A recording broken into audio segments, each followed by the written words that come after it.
ছুটির দিনে বাজার গুছিয়ে রান্নাবান্না করে নিজের জন্য এবং সংসারের জন্য কেনাকাটা করতে গেলাম। কি কি কেনাকাটা করলাম সে সব কিছু আজকের ব্লগে শেয়ার করব, তাই একটা লাইক দিয়ে সম্পূর্ণ ভিডিওটি দেখতে থাকুন। আসসালামু আলাইকুম, সবাইকে ওয়েলকাম করছি নতুন দিন আরও একটা নতুন ব্লগ দেখার জন্য। আশা করি আল্লাহর অশেষ রহমতে আপনারা সবাই ভালো আছেন, সুস্থ আছেন। আলহামদুলিল্লাহ, আমরাও ভালো আছি। বরাবরের মতো সকাল থেকে ভিডিওটা শুরু করেছি, আর আজকে রান্না করছি সকালের নাস্তায় নুডলস আর পাস্তা একসাথে। তো প্রথমে আমি রসুন আর পেঁয়াজ সব কিছু ভেজে তাতে ডিম দিয়ে দিলাম। আর এর মধ্যে কি আপনারা একটা ইন্টারেস্টিং ব্যাপার খেয়াল করেছেন? একটা ডিমে 2টা কুসুম ছিল, দেখেই আমার ভীষণ ভালো লাগলো। এবার বাজার থেকে অলিদের বাবা বেশ কিছু এরকম কুসুমের ডিম নিয়ে এসেছে, আর বলল যে এখন নাকি বাজারে এ ধরনের ডিম কিনতেও পাওয়া যায়। যদিও জানি না সেটা কতটা ভালো বা খারাপ। যাই হোক, কথা বলতে বলতে কিন্তু আমার নুডলস পাস্তাটা রান্না হয়ে এসছে। আমি এখানে সব ধরনের সস, এরপর হচ্ছে নুডলসের সাথে যে মশলা থাকে সেটা দিয়েছি, আর এখন নুডলস আর পাস্তা দিয়ে দেওয়ার পরে আরও একটা মশলা আর হচ্ছে ওয়েস্টার সস আর চিলি সসটা অ্যাড করেছি। এবার সব কিছু মিক্স করে নিলেই হয়ে যাবে আমার নুডলস পাস্তা। তো এইভাবে একসাথে নুডলস আর পাস্তা আপনারাও রান্না করেন কিনা অবশ্যই কমেন্টে জানাবেন। আমার কাছে শুধু নুডলস একসাথে খাওয়ার থেকে বা পাস্তা একসাথে খাওয়ার থেকে 2টা মিক্স করে এভাবে রান্না করলে খেতে বেশি ভালো লাগে। তো যাই হোক, ছোট্ট করে আপনাদের সাথে রেসিপিটা শেয়ার করলাম, আর এটা দিয়ে সকালের নাস্তাটা শেষ করলাম। যেহেতু ছুটির দিন, তার আগের দিন রাতেই আপনাদের ভাইয়া বেশ কিছু বাজার করে এনেছে, তো সেগুলো আর গুছাতে পারিনি। রাতে ভেবেছিলাম যেহেতু আগামীকাল ছুটির দিন আস্তে আস্তে করে গুছিয়ে নিব, তো সেটাই এখন করছি। তো এখানে যা যা বাজার নিয়ে আসা হয়েছিল সব কিছু এক এক করে বের করে নিচ্ছি, আর যেটা যেখানে রাখার সেভাবেই গুছিয়ে রাখবো। তো এখানে মাসকাবাড়ি যে মুদি বাজারগুলো রয়েছে সেগুলোই করা হয়েছে, আর এই বাজারগুলোর সাথে সাথে কিছু মাছের বাজারও করা হয়েছে। সেগুলো আমি রাতেই ক্লিন করে তারপর ফ্রিজে রেখে দিয়েছি, আর এখন এগুলো গুছিয়ে নিলেই হয়ে যাবে। আরও কিছু বাজার রয়েছে, সেগুলো আস্তে ধীরেই করা হবে। আর সামনে আমাদের বাসায় কিছু মেহমান আসবে, কারা আসবে সেটা আপনাদের সাথে পরেই শেয়ার করব। এরপর এখানে বেশ কিছু হাড়ি ভাঙা আম নিয়ে আসা হয়েছে, আর আমগুলো দেখতে কিন্তু ভীষণ সুন্দর ছিল। ছোটোবেলায় ড্রয়িংয়ের ক্ষেত্রে আমরা যখন আম আঁকতাম এরকম সবুজ আর লালচের একটা রং করতাম, সেই রঙেরই একটা আম দেখে ভীষণ ভালো লাগছিল, আর ছোটোবেলার কথা ভীষণ মনে পড়ছিল। যাই হোক, কিছু কিছু জিনিস কিন্তু আমাদের ছেলেবেলাকে মনে করিয়ে দেয়, যেটা আসলে ভালো লাগার মতোই।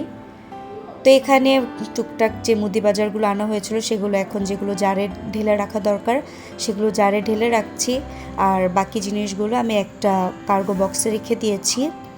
আমার ভিডিওটার এই প্রান্তে যারা আমার সাথে আছেন প্রত্যেককে অসংখ্য ধন্যবাদ। যদি ভিডিওটা ভালো লাগে প্লিজ একটা লাইক কমেন্ট করবেন, আর যারা এই ধরনের লাইফস্টাইল ব্লগগুলো দেখতে পছন্দ করেন তারা চাইলে আমার পেজটিকে ফলো করে পাশে থাকতে পারেন। যারা ইউটিউব থেকে দেখছেন তারা চাইলে আমার চ্যানেলটিকে সাবস্ক্রাইব করে পাশে থাকতে পারেন, এতে করে আমি নতুন নতুন ভিডিও দিলে সবার আগে আপনাদের কাছে পৌঁছে যাবে। যাই হোক, ঘরের কাজকর্ম তো করা হয়ে গিয়েছে, আর গতকাল ওয়ালিদের স্কুল থেকে আসার সময় আমি এই জিনিসটা কিনে এনেছি। বেশ কিছুদিন ধরেই এই ধরনের একটা জিনিস আমি কিনতে চাচ্ছিলাম, মানে এই ধরনের একটা ক্যাসারোল কিনতে চাচ্ছিলাম। এটা বেশ বড় সড়ো একটা হাঁড়ি। তো গতদিন স্কুল থেকে আসার পথে আমি হাঁড়িটা কিনে নিয়ে এসেছি। তো সংসারের টুকিটাকি কেনাকাটা করতে কিন্তু খুব ভালো লাগে, আর এই ধরনের কুকারিজ আইটেমগুলো কিনতে আমার আরও বেশি ভালো লাগে। আর শুধু আমার নয়, আমার মনে হয় প্রত্যেকটা গৃহিণীরই এই ধরনের কুকারিজ আইটেমগুলো কিনতে অনেক পছন্দ করে। যাই হোক, এটা কিয়ামের ননস্টিক একটা মার্বেল কোটেড ক্যাসারোল ছিল, যেটা 32 সেন্টিমিটারের ছিল। আমি নর্মালি এটা পোলাও আর হচ্ছে বিরিয়ানি রান্না করার জন্যই কিনেছি। তো এরপর যখন ব্যবহার করব তখন তো আপনাদের সাথে শেয়ারই করব। এখন শু বক্সটার উপরের ক্লথটা বিছিয়ে শু বক্সটাকে সুন্দর করে গুছিয়ে নিলাম।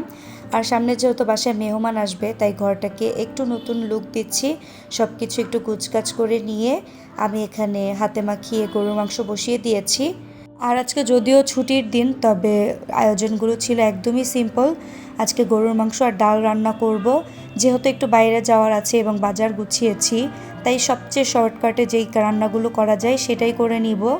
তাই গরুর মাংসের সাথে একটু পাতলা ডাল হলে খুব ভালো লাগে, তো সেটাই রান্না করে নিচ্ছি। এখানে গরুর মাংসটা হাতে মাখিয়ে বসিয়ে দিয়েছি। খুব ভালোভাবে কষিয়ে নেওয়ার পরে এবার আমি আলু অ্যাড করব। সাধারণত কোরবানির মাংসগুলোতে আলু অ্যাড না করলেই বেশি ভালো লাগে, তবে আমার ছেলে তরকারিতে এরকম আলু দিলে খেতে অনেক পছন্দ করে। সেটা মুরগির মাংস হোক কিংবা গরুর মাংস কিংবা মাছের তরকারি, আলু পেলে সে অনেক খুশি হয়ে যায়, তাই ওর জন্য একটু বেশি করে আলু দিলাম। এরপর খুব ভালোভাবে কষিয়ে আমি ঝোলের পানিটা দিয়ে দিয়েছিলাম। আর রান্নাবান্না শেষে দুপুরের খাওয়া দাওয়া করে বাইরে কেনাকাটা করতে চলে গিয়েছিলাম। যেহেতু ছুটির দিন ছিল, মার্কেটে আজকে বেশ ভিড় ছিল, তাই মোবাইল নিয়ে আর ভিডিও করার মতো সুযোগ হয়নি।